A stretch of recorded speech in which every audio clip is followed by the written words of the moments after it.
દિલ્હીમાં બ્લાસ્ટ થયા પછી ગુજરાત રાજ્યમાં હાઈ એલર્ટ જાહેર કરવામાં આવેલા હતા। તેના હિસાબથી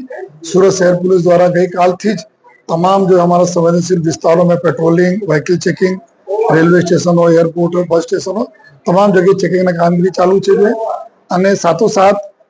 અમારા અધિકારીઓ સાથે જો એક બ્રીફિંગ અને એના સૂચનાઓ પણ આપવામાં આવી કે જેટલા ભૂતકાળમાં જેટલા લોકો જો પકડાય છે આ પ્રકારની એક્ટિવિટીમાં એની ગતિવિધિ ઉપર, એના મદદ કરનારના ગતિવિધિ ઉપર, નાર્કોટિક્સના કેસીસમાં જેટલા લોકો પકડાય છે, જેટલા વેપન્સના કેસીસ પકડાય છે, તમામ લોકો ઉપર જો વાચ રાખવાના અને સાથોસાથ જેટલા બી હોટલ ઢાબામાં જો લોકો આવીને રૂકે છે, ગાડીઓને લે વેચ જો કરતા હોય છે એના પ્રોપર ડોક્યુમેન્ટેશન લે